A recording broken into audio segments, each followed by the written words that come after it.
Discover your inner goddess and live up to your highest value and most abundant potential.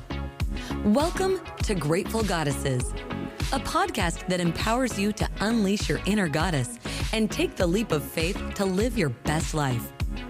Your guide, Karen Pulver, joins her fellow goddesses in soulful conversations about gratitude, personal growth, authentic living, and a bevy of topics affecting women today. Let's start the show with your host, Karen Pulver. Hello, everyone. Welcome to Grateful Goddesses. I have a couple things that I want to talk to you about today. First of all, I decided to be au naturel. So what I mean by that is my hair is still wet from showering, no makeup, no bra. And I'm doing this because I want to feel really grounded today. Our guest today is going to talk with us about our intuition, connecting to our higher self. And I just felt, this is just how I felt today. This is how I wanted to come on today. Now, for me, that's scary because, I don't know, I feel good wearing makeup. And I do feel good right now. I've been outside in nature. I've been outside in the sun. I went swimming today. But it's a little scary. It's a little scary. Another thing I wanted to just mention is we are in 3 different time zones. And this was hysterical trying to organize this meeting, this gathering. We have Central Standard Time, Pacific Standard Time, and Eastern Standard Time. The reason why I'm telling you all this is because wherever you are right now in the world listening, you're in a different time zone. But just like when we're younger, and I don't know if your parents ever told you this, but my parents did, and then I told my kids that wherever we are in the world, we are always, if you just close your eyes and feel or look up at the sky, we can feel that energy that we are together. So I'm hoping that no matter what time zone you're in, you can feel the energy today.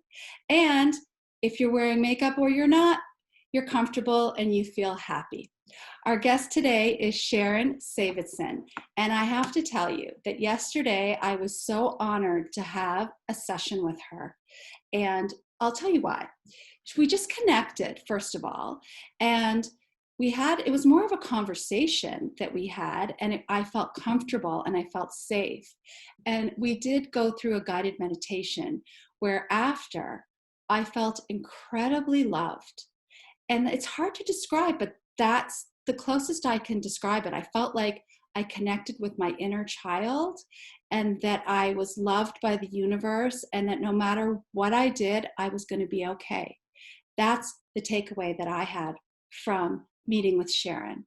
So I really hope that you will get a chance to connect with her and at least dive in a little bit to speak with her today and learn all about the wonderful energy healing that she does. She's a certified transformation, empowerment, and happiness coach. She helps women, teenagers, and young adults to break through and overcome their emotional, mental, and physical blocks and obstacles, facilitating change that leads to a life of empowerment, self-love, and happiness. Sharon uses her knowledge, skills, and experience in psychology, coaching, energy leadership, mindfulness, NLP, medical, hypnotherapy, therapeutic guided imagery, and energy healing. She's worked with both gifted children and those with special needs for over 15 years. Perhaps most importantly, she's also a mother who has emerged victorious from the trials of raising her own children through challenging circumstances, which we will talk about today. Sharon now dedicates herself to sharing tools and insights for making the parenting journey enjoyable and successful for others raising children in these amazing but difficult times. Sharon helps adolescents, teens, and young adults with anxiety and stress management and leadership, transitions between grades and from high school to college and college to postgrad. She works to connect each person with their higher power or intuition and encourages focusing on moving towards what you want rather than away from what you don't want. Sharon has established her coaching practice centered on emotional health and well-being that is powered by self-love.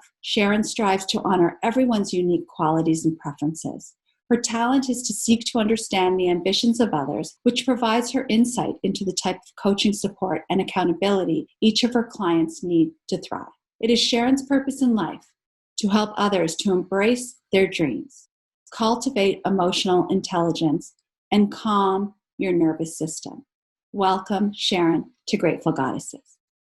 Hi, Hey, how are you? I'm very good. It's so good to see you again today. Thank you for joining us on Grateful Goddesses. Thank you so much for having me. I'm very excited to be here. Now, I wanted to ask you so many questions, even though we spoke yesterday and it was just so nice getting to know you and then going through a wonderful session. How did you feel about our session yesterday? I loved that you connected with what you connected with, and you'll hopefully share that. And I felt that the intuition that I was given about what needed to happen and take place came to fruition. So I thought it was very productive. And what you spoke about in terms of the love is exactly, and the safe space is exactly what I try to hold and do for my clients on every level, no matter what age. So that is my goal. That is my intention, to have that safe space and to have my clients tap into their intuition and to feel that very grounded, loving environment. That's exactly how I felt. And I want to ask you more about you. How did you get to where you are today? Sure. I feel like I was born into this. So my grandmother was a yoga teacher. Both my grandparents in Israel were yoga teachers. And my great-great-grandfather was a Kabbalistic rabbi. And my aunt is an astrologer, and my mother's very spiritual. So we grew up with guided meditation, with new age, positive thinking. I was exposed to this. I was exposed to healers. I was exposed to all of this information. And so I feel like the universe presented and continues to do that on a daily basis. The information, the teachers, the direction, exactly when I'm supposed to receive it. It's fascinating to me about what I get exposed to. You know, I'll hear something and I'll go, you know, I talk about God or the universe, whatever it is that you believe in. It's just something greater than ourselves. But I'll hear something and go, oh, don't have me do that. Like, I know that I heard that for a reason, because this is what's going to happen to me in my life. Right. Oh, yeah, I've been very blessed. You know, a teacher will just cross my path. Sometimes with the shaman, I'd actually never heard of a shaman when I came here. You know, in South Africa, we have witch doctors, but somebody said to me, you need to go to this woman. And I said, oh, okay. I'm not sure why I need to go. And she was very profound in my life. So Was that things a pivotal point? no, because I think every single thing has been a pivotal point. Right. Each thing that I've been exposed to has moved me closer to where I am. Right. You said to me too yesterday, and by the way, my husband joined us in the session. But that's his journey. I just wanted to talk about, what I experienced, but it was really nice to have that connection too, that you talked to both of us. But you told us both that you kind of get hits or downloads. Yeah. I found that so fascinating. Can you tell us a little bit more about that? Like, is it literally like that? Like you feel like a message coming to you? Well, let's talk about what happened with you. 2 consecutive days, you popped into my head. And at that moment, you had sent me an email and you answered a question that I was thinking of. So whether it was that you sent me the Zoom link and I was thinking, oh, I wonder if Karen sent me the Zoom link. And at that moment, so that happens to me a lot. My clients, I'll think of somebody and I'll send them a text and they'll say to me, if I've heard it once, I've heard it 100 times. How did you know to call me right now? Right. It's like your ears are burning. That saying, like, I where your just ears get burn. something to my head. So I worked in a teenage rehab center. I got gifted this job from a client's daughter way back. It was one of those synchronistic moments where she asked for me to be brought in to do guided meditation. And so I worked there for a year, and the kids would say to me, how do you know that about me? Like, how do you know something? And I would say, I don't know. I just know. You would just sense it. So Mm-hmm. I just get a sense. I'm clairsentient mostly, which means that I feel something, which sometimes my kids will say to me, use your words. Don't tell me how you feel. Like, what do you think? but I get a sense, something will pop into my head that'll say, this is what's going on, or here's a word, here's a feeling, here's a thought. So but I want to tell you, Karen, we all have access to this. Right. Everybody does. We have talked before, the goddesses and I, about that and trying to tap into that. So perhaps you can share with, I'm going to invite the featured goddesses on now so they can join in on the discussion, because we have talked at length about that. In fact, trying to tap into, we call our inner goddess, our intuition. Hi, everyone.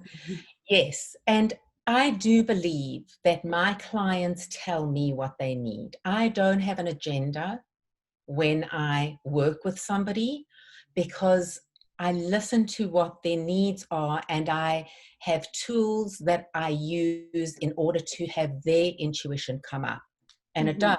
And they get what they need at any given moment. So it can be a guided meditation. It can be a guided relaxation, a progressive relaxation. But when you step out of your thoughts and your head and you open yourself up to allowing the information to come to you, it is truly profound at what information you receive. So have any of you experienced that? Like something will just come into your head and you think, wow, there's the answer to my question. They're nodding, but I want to hear. Tell us about it. Usually in the shower. I'm not even kidding. But No. I feel like my spirit guides come to me in my shower. Yes. Me too. You know what's interesting about the shower? And that's one of the tools that I use. I use it as a cleansing ritual. So I will tell my clients, use it as a cleanse. Imagine that your energy is just being cleansed. And so what you're doing is you are doing mindfulness in the shower. You're focused on the ritual of showering, which means you're not focused on ruminating about something. That's similar to when we were talking the other day with my husband, and we were talking about meditation, and he doesn't really like to sit still. So we got into the topic of running, because he likes to run. So do I, but he feels that it's a moving meditation, because he feels that things come to him when he runs. Right. And so I do believe that we need to find what works for us. I think that no one shoe fits all, the same way that I think that no one diet fits everybody. I think we have to figure out what works for us and do more of what works for us. And we're all different. And so whether it's a walking meditation, or whether it's a sitting meditation, whether it's 5 minutes, whether it's half an hour, whether it's standing in the shower and just doing mindful showering, it's finding the things that work, finding the rituals that work. You and I also talked before, even when I first spoke to you, and I found it very interesting, and I wanted to ask you about this. You had told me about some of the life challenges that you had, but you didn't go into detail. And I totally respect that. You didn't have to go into detail. But you said to me, I don't even want to go there. I just know that those were some difficult times, and that's it. And I said, well, what do you mean? Why? And you said, because it just brings in negative energy. So can you talk about that a bit? There are a couple of things. Number one, I feel that when we have a situation, the first thing we have to do is honor, acknowledge, and validate that we have gone through something. Okay, which is what we were talking about a little bit yesterday. We have to acknowledge that something doesn't feel good, or that it's hurtful or stressful or scary or whatever it is. So I think there's definitely a place for that. We have to figure out what it is that's coming up for us and hold a loving space for that. Okay, and then do whatever work needs to be done in order to move forward. Now, the thing that I really believe is that if we take away all the faces and we look at every situation, then everything and everybody is a messenger for a lesson we need to learn. And they're just stories to learn the lesson. So I said to somebody this morning, when you look at what's taken place, what can you take out of the situation that is just the lesson without the face? And so to go back to what you asked me, and I'll share some of the things. Some of the things are not necessarily about me, therefore I can't share someone else's story, although I was part of what took place. It's not my story. As you said, this is your husband's thing, was your husband's journey yesterday. But so I, came from a challenging childhood and things that my parents were divorced, and I had weight issues and issues around food and self-worth and self-love. I was a dancer and I was overweight. I then immigrated, and there were things around immigration and some fear around what was taking place and actually getting our green cards. And then I had 7 miscarriages.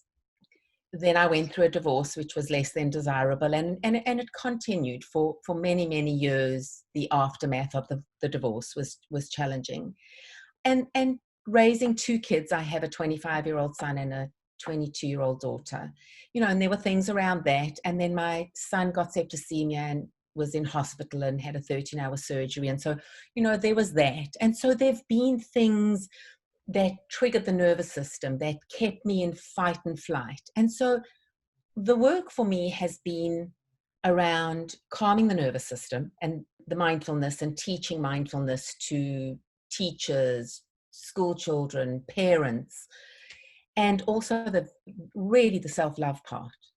Doing a lot of work around the self-worth, the self-esteem, self-love, and that's been the journey. So when I say I don't necessarily want to bring it up, it's not because it brings up the negativity, but it's because I feel like unless I'm sharing, and I'm happy to share, when I went through the 7 miscarriages, I became very involved with Resolve. Because for me, it's if I can help somebody do something a little quicker than I can, that for me brings me so much joy, to help somebody not take as long. And you used your experience to be of service to others. Right. Mm-hmm. And I'm a slow learner.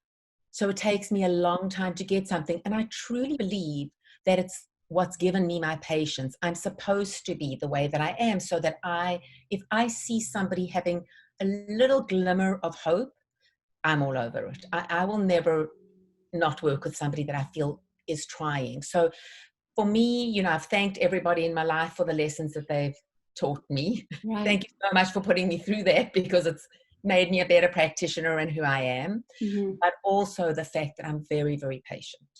So I guess it's separating, I understand now, it's separating the face, like you said, from the face from the thought, I guess. Like a sickness, when someone has a sickness, and then when they recover, of course, that time of being sick is really hard, and it's really, right. It's a negative time. It's stressful. It's physically and emotionally hard. But then in retrospect, you learn so many things from it. Or the same, I'm still married, but I can see, with friends with divorce, when you're going through that time, that grieving time, that anger, that worry, but then once you're done, you can look back. So we learn from things. Have you guys learned anything like that from anything you've been through? I have to acknowledge the fact of, losing a husband at a really young age. And to Sharon's sort of point, I still can get in that flight and fight mode from that time and triggers. And I work through the anxiety with breath and talking out of my head and knowing they're fine. You're not having a panic attack. It's going to be fine.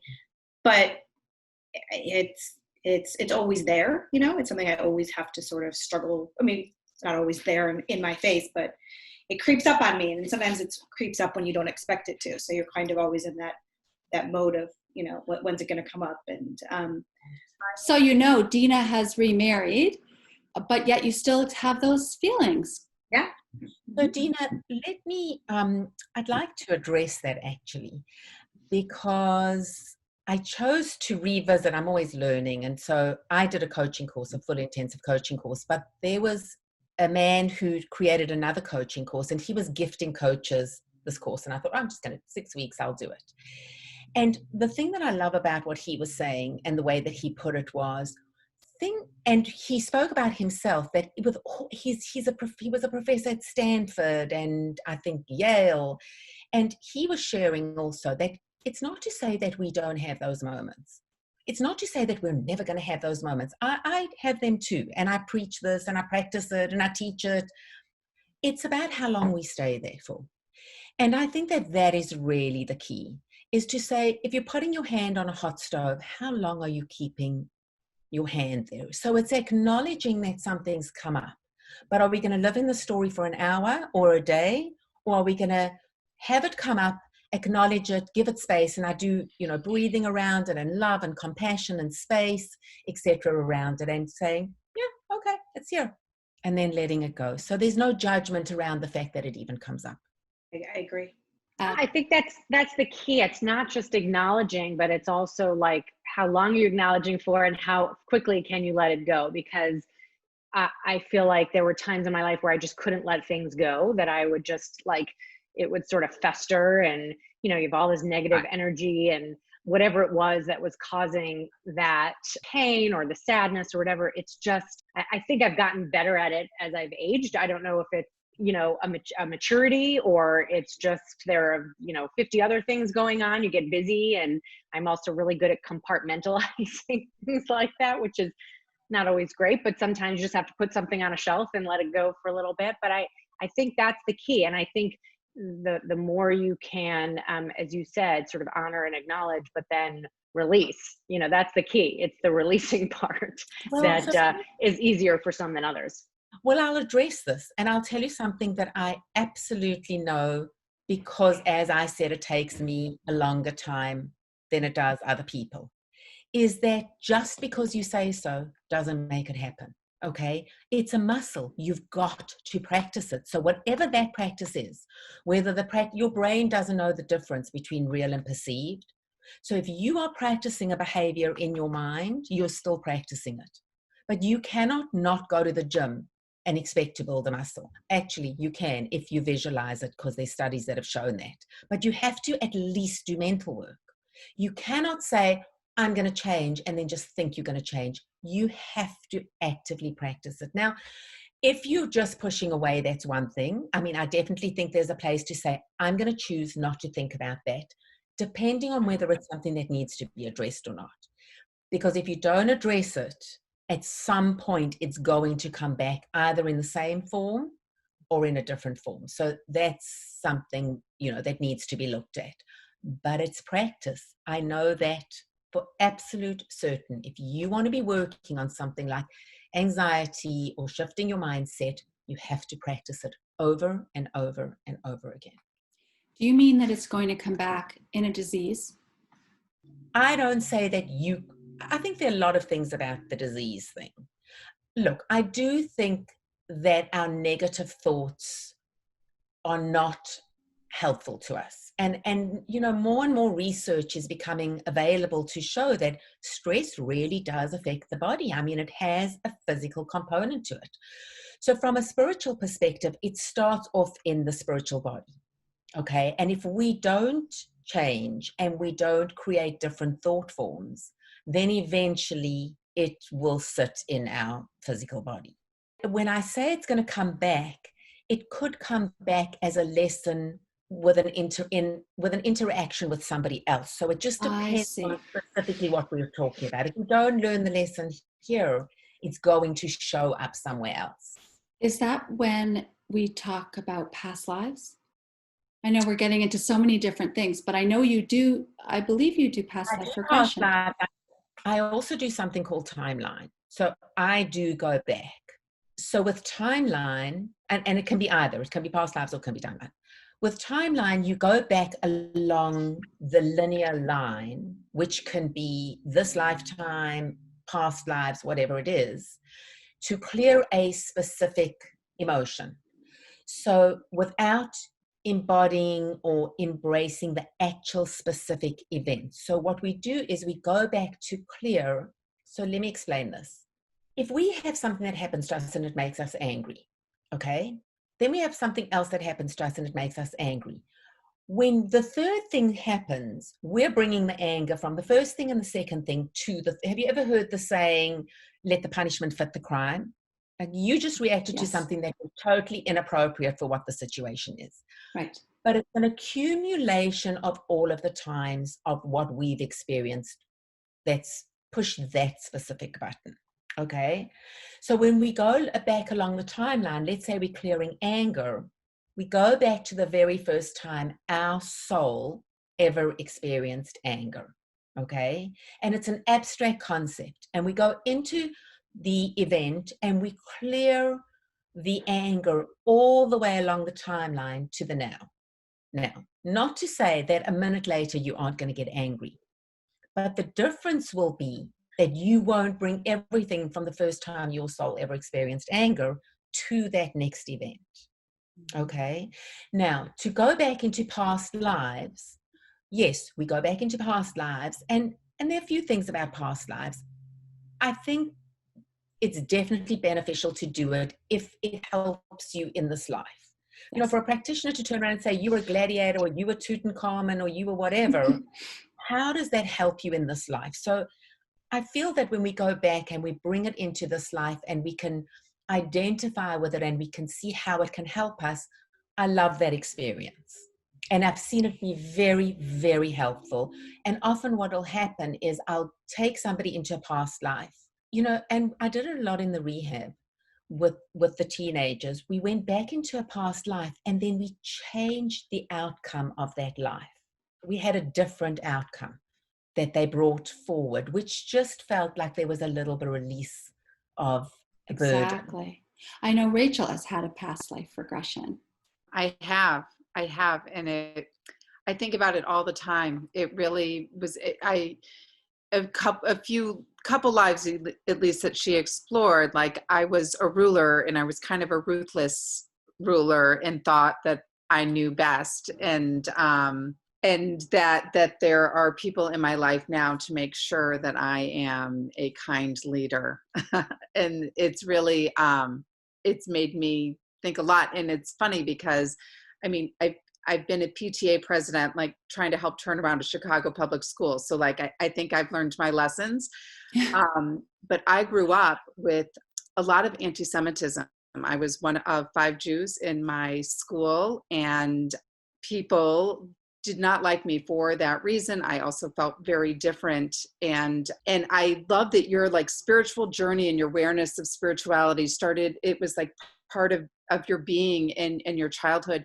I have just started like taking spirituality classes in the past 3 years. And so I have been doing this exploration of like, what is the sign and why did all of these things happen? And I finally feel that I reconciled my childhood of really feeling like an outsider almost all of the time to being someone who like, all I want to do is build community, and I never want someone to feel excluded or left out. And what a beautiful thing. But it has taken me a long time to like not feel so much anger for those kids growing up. That's a perfect example. Sharon, I know that grounding work, you know, is very much a part of what you do, what we're all trying to do. And I know that there are certain tools. I don't know a lot about it other than I know you can smell, touch, and feel things around you. And the reason I ask is, you know, we're living in these times that, you know, there's so much anxiety. There's so many anxiety producing things happening all around us, especially now in 2020. And I'm just wondering, what does that do? Those tools of, you know, grounding yourself, and how does that help us with our anxiety? Well, if you think about the fact that if you're being present and you're grounded and you have an awareness of just being in the now, then you're not spending your time worrying about what's going to happen. So as we've seen, we don't really have a lot of control over a lot of things. I think that's really, I don't know if you'll agree with me or not, but that's kind of one of the messages that's pretty apparent, that we really don't have a lot of control. We're trying to control our lives, you know, in the way that we want them to be, with our expectations. And yet at the end of the day, anything can happen at any moment. And We so can only control our reaction, really. we can only control our reaction and our thoughts. Mm-hmm. And so I think that this, for me, is about being introspective, relinquishing our attachment to what we believe is important in this life. And I'm not saying don't strive for things. I'm not saying that at all. But I'm saying at the end of the day, when we are so attached to the way that we want things to be, we suffer over our loss or our not getting what it is that we want. And so we're suffering over our suffering. And I think it's a very good time for us to be able to look around us and say, how are we leading ourselves? How are we showing up for ourselves? What are we doing to ourselves? You know, one of the things that I say to my clients that are mothers, I'm not above blackmail, but would you talk to your daughter the way that you talk to yourself? I want you to yell at your daughter the way that you yell at yourself. I want you to say the things to your daughter or to your child the way that you say things to yourself. And so how are you leading yourself? How are you taking care of yourself and managing what's going on? And then what are you modeling to your children? How are you showing your children that we can be resilient? In actual fact, through all the courses through Yale and Berkeley that I've done and all the research and everything else, it's showing that we're actually much more resilient than we think that we are. And even when we've been proven wrong, we still predict that we're not going to be as resilient as we are. Research has shown that these kids, no matter whether it's a test or a driver's license or whatever else, predict that they will be unhappier than they actually are if there's failure. So what if this is an awesome opportunity to teach resilience, to teach that we will be fine if, you know, we have an anticipation of something or we want something to happen and it doesn't, we'll be okay. Something else will come along. So the grounding is letting go of our expectation of how everything has to fit into this little box because it sets us up to fail. I'm not saying don't set goals. Absolutely. I'm also not saying just think positively. We have to be resourceful and we also want to look at the obstacles. I always say, let's think of a worst scenario. You don't want to just go, oh, I'm just going to think positively. No, what could the obstacles be? Either internal or external. Yeah, I think that's fascinating. I really always thought about sort of, being present. Mindfulness is also, so much about being present.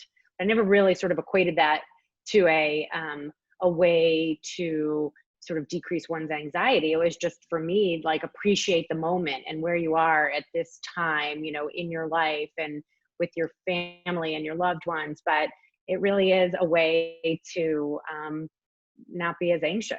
I mean, that's not really how I ever sort of thought of it. You can't have two thoughts at once. You can't be in anxiety and be focusing on the breath or gratitude or anything else. So Sharon has a little treat for us. And our listeners or viewers, find a comfortable spot. And Sharon is going to take us through a guided meditation. This is what I did with her yesterday. And really just don't try, right? Whatever, we can't do this wrong. There's no wrong way. Whatever comes up, right. Go with the flow of whatever. Okay. So we're going to have a chance to do this. So get comfortable and hopefully we can share our little group here about how we felt and everything after. So go ahead, Sharon. All right. So go ahead and allow your eyes to lower or close, whatever feels comfortable. And just become aware of your breath. And imagine that there are roots from your tailbone going all the way down your legs and into the ground, into the core of Mother Earth grounding you. And then imagine a pink light in your heart center, just filling your body with love and peace. And imagine a pillar of light, white light, on the top of your head, going all the way up to the heavens, connecting you to your higher self, your intuition, the universe, whatever you want to call it. Take a deep breath in and exhale. Fill your whole being with love and light. Take another deep breath in. Hold it. And as you exhale, allow yourself to go a little deeper into relaxation. Now I'd like you to imagine, so if you see or sense or hear, whatever it is, that you are in a special place. A place that you feel calm and happy and safe. If it doesn't feel safe or happy, change the place. It can be made up or it can be somewhere that you've been. And find a place to sit. Now take a look around you and become aware of what you see. Just notice the details of everything that's around you.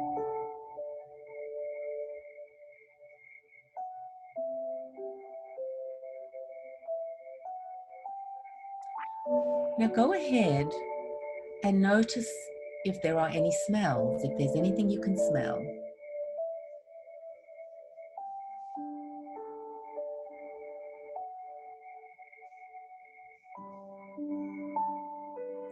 And if you hear anything, are there any sounds?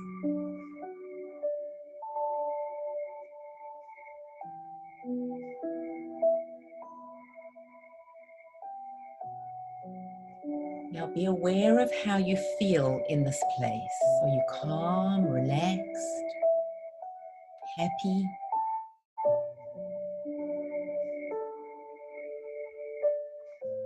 Make everything bigger and brighter. Really embody and embrace this place.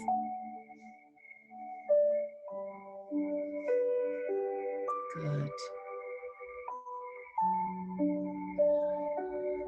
Now I'd like you to allow a wise being to form in front of you.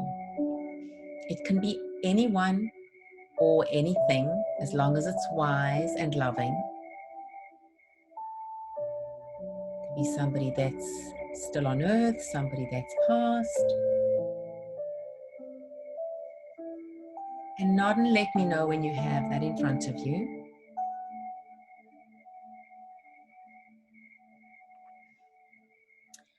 Now ask this wise, loving being what it is that you need to know in order to move forward. What information that they can give you that will help you for the future.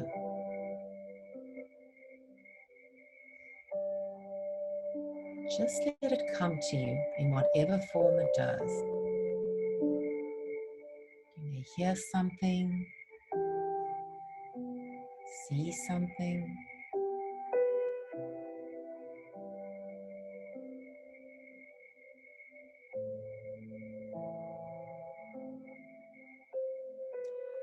Now, if there are any other questions that you'd like to ask this wise being, go ahead and ask them now.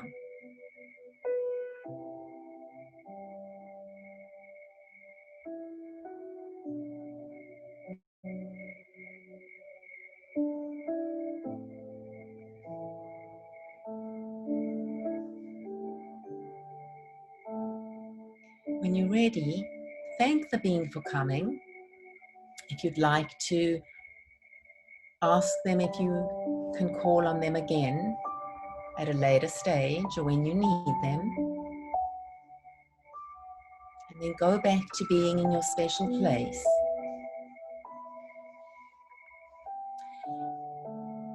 And if you'd like, you can anchor your special place by putting your finger and your thumb of one hand together, because you'll be able to use this at a later stage. The more you use it, the quicker you'll access your special place. And just take a deep breath in, being aware of all of your senses and what's around you. Hold it And then as you exhale, release your fingers.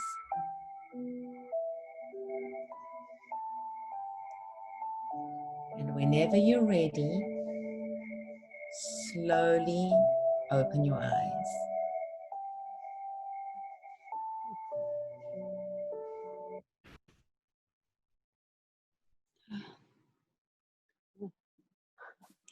I see some tears. Does anyone want to share? Well, I think for me, the person I was talking to in the meditation was my dad, who passed away 4 years ago, and having the conversation and speaking to him, that's hard. Can I ask what he said to you? They're just words of encouragement. I mean, that was my dad's way. He just in his mind, his children, I have 2 siblings, we really could do no wrong, like we were just his son. Oh my gosh. Alyssa, have you spoken to him before? Has he come to, have you had this interaction with him before? Not really, no. I mean, I see little signs, of him. We've talked about like this cardinal that comes to visit me, and he loved cardinals, red cardinals, and it comes and its sort of home is in a tree in my backyard.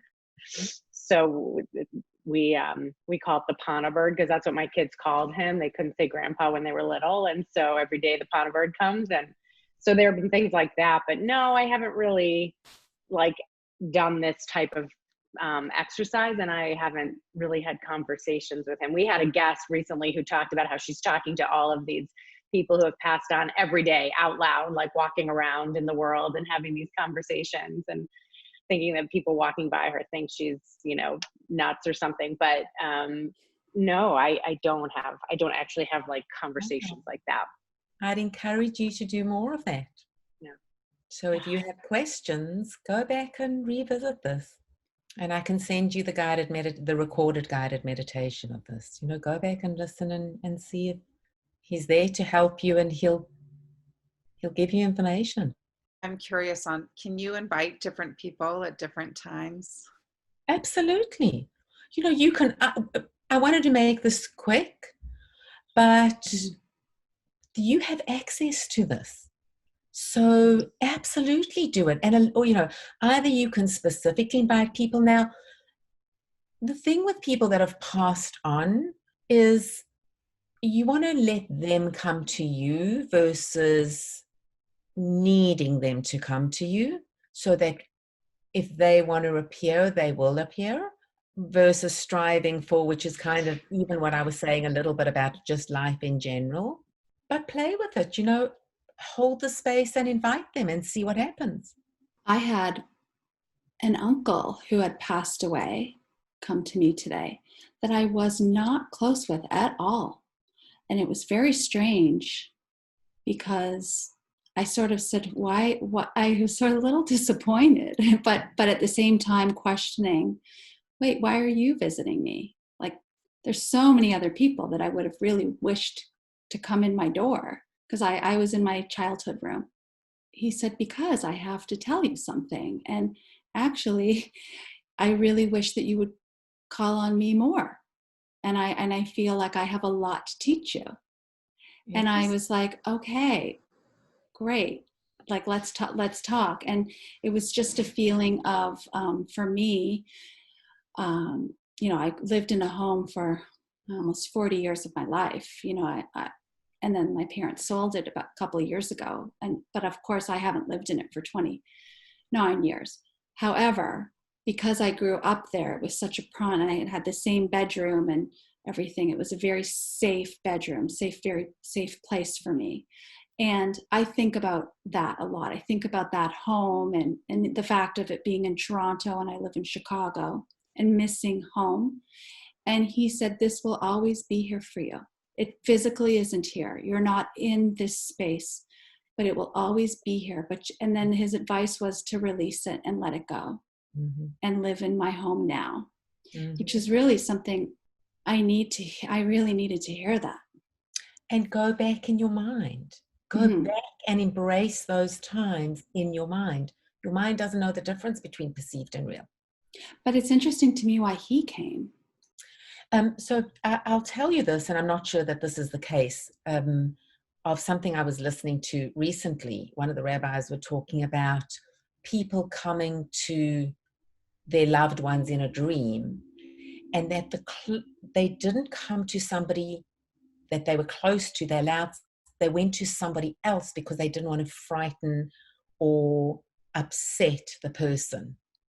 And so they went to a friend with the information because they didn't feel like the person would hear the information because they were going to be too emotional at having experienced the actual person. I agree, because when I opened my door, my bedroom door, and he was there, and I was nervous opening the door, who's going to be there? Because I did this yesterday and it was a whole different scenario, but I was nervous. Oh no, who's coming? But it wasn't scary. It was actually a questioning, like, wait, why are you here? I'm thank you, but why are you here? So how do you guys feel about what we did?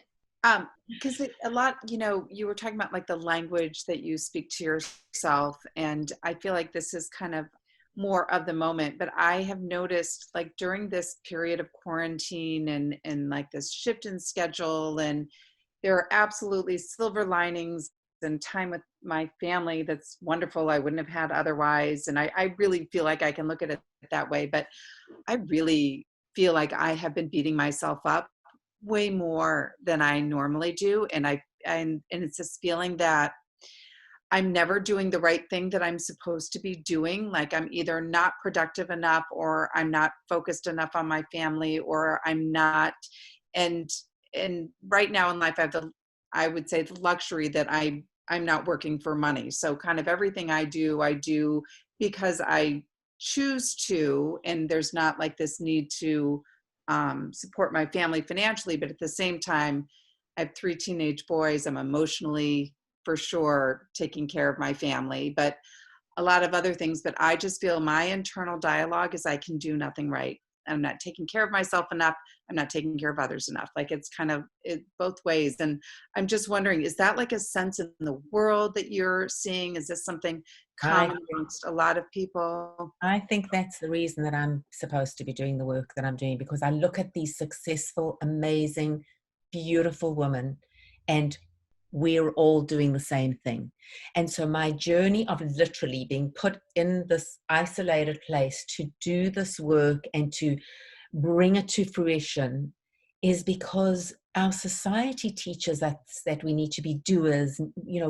We're human doings, not human beings, and it's never enough and it's never good enough, and there needs to be a shift about the fact that we're awesome and we're beautiful and we're doing the best that we can, and we have to have love and compassion and kindness for ourselves.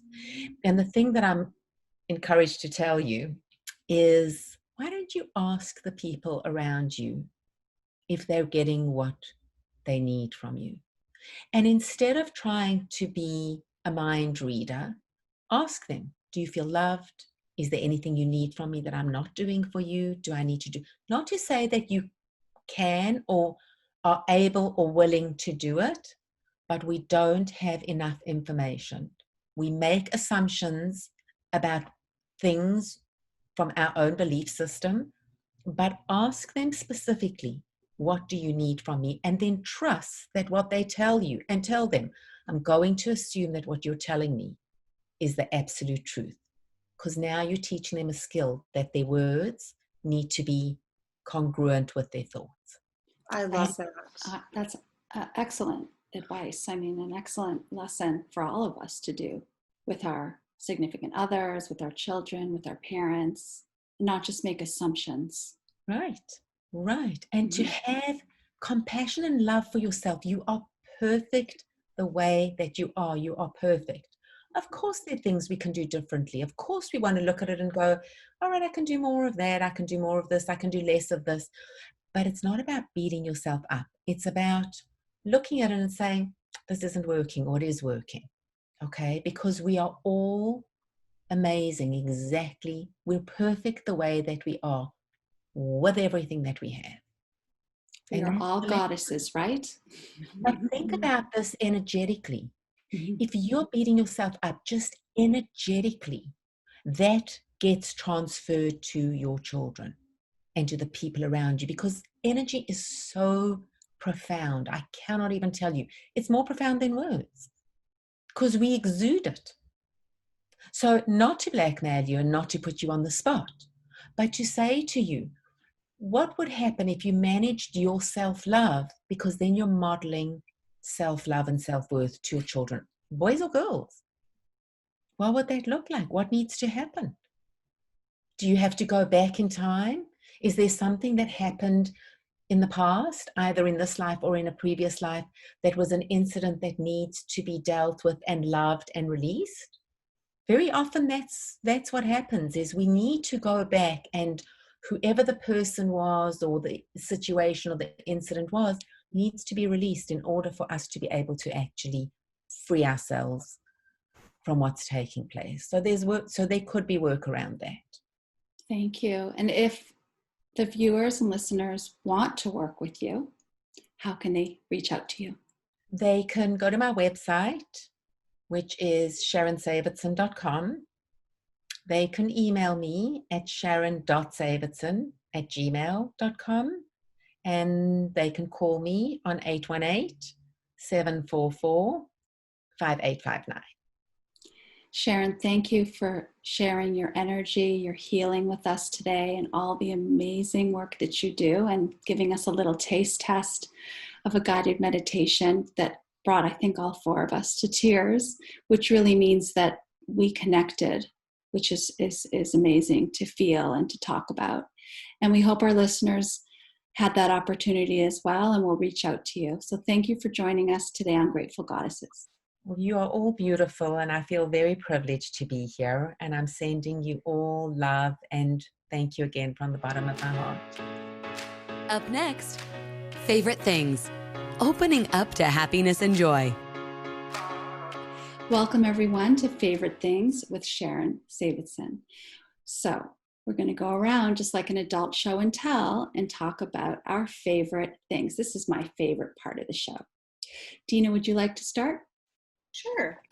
Today I brought my favorite self-tanner, which brings me a lot of joy because I am not a sun person, never have been. I like a perfect 72 degrees, but my legs definitely need a little color. And this one is called the Organic Pharmacy. I like to use clean products when I can, and this is one of them. This one I actually got through Credo, but I think they also have it at Amazon. And it's really easy to use. You don't really mess up or turn orange, and I don't know, it makes me feel tan like I've been somewhere and I'm not going anywhere right now. So that's my favorite thing. Especially when it's really hot outside. You don't feel like going outside. I did some people tanning at the park today. I thought they're crazy. Right? This is Beauty Counter. It's a lip balm, and has peppermint in it. And it has no color, and I just put it, it's just like a sheer, a little bit shiny, but it's minty, and my lips tingle. And Beauty Counter is also all natural, and I have one of these little things everywhere. I have one in my car, I have one in my purse, I have one in my bag, I have one in my makeup kit. Like, it makes me happy, and I put it on multiple times a day. I want to try that. Alyssa, how about you? I'm going to grab mine because it's a little big. But it was so interesting when you were talking in the guided meditation about this pink light and you're inside you. And so today I brought this. I love it. So funny that you were saying that. I was afraid I was going to laugh during the meditation. I have like 7 of these in all different sizes, and they bring me so much joy. We keep them outside. They're totally weatherproof, and you can make them different. I'm going to try to, make this a different color. That's blue and purple and red, and they can flash, and there's sort of like our party lights. But really, we just keep them outside because it brings me so much joy when we're sitting outside and it's dark and we're in the city and there's really not much to look at. What are they called? I got them on Amazon. I will send the link. Yes. But they just make me so happy. And, sort of depending on my mood, I pick the color and I sit outside at night with a glass of wine and my husband. It looked like a pink bubble we have gum. these fun, I just love it. Anyway, so that makes me happy. I love that. That is funny about the pink light. But Sharon, yesterday you were telling me that the pink light is the heart chakra. Pink light is the heart chakra, but also I use it a lot with diffusing energy. So I put it to harmonize if there's conflict somewhere. You put the pink cloud to bring in harmony, or you put yourself in a pink bubble to feel the self-love. So I use a lot of the pink light. So if something's going on with you, Alyssa, imagine yourself inside the bubble, like you're sitting in the middle of this beautiful pink light. I want to see what your reaction is to my favorite thing. I actually came today without a favorite thing, and I thought it would come to me because of the topic today. And it actually came to me because as I'm sitting here, I am so enjoying not wearing a bra. I am so enjoying not wearing a bra. I am braless. And before the show, I was talking to some of the goddesses. It was really funny because I said, you know what, I'm not wearing a bra and I'm just no makeup and my hair is drying from swimming. And I was like, oh no, I mean, if I raise a little, I'm like, no, I got to stay like this because you can't see that I'm not wearing a bra. But I have to tell you, it is freeing. It feels so good. So if you're out there wearing a really tight bra, just take it off and see how you feel. And you might just find it's a favorite. Awesome. Sharon, what is your favorite thing today? All right. So my favorite thing is a rose quartz heart. And I carry this around with me. And I actually also take it with me to the beach where I do my mindful walking. And I just allow it to bring universal love and self-love and just embrace. Rose quartz is for love and self-love and for universal love. And I just embrace the color and the energy of the stone and allow myself to be with one and try to send it to wherever I am. So I use this as my intention. I feel like there's a little bit of a theme with the tanning cream, rubbing it on ourselves, and the lip balm and the pink and the freeness of a braless body. And I think that all helps us to feel good and to feel grounded and to connect with our energy and our intuition. And thank you, Sharon, for sharing that with us. And I am so glad that we met, and I really hope to stay in touch. We definitely will. Thank you so much. Thank you, all of you. Thank you for joining us on Grateful Goddesses. Thanks, Sharon.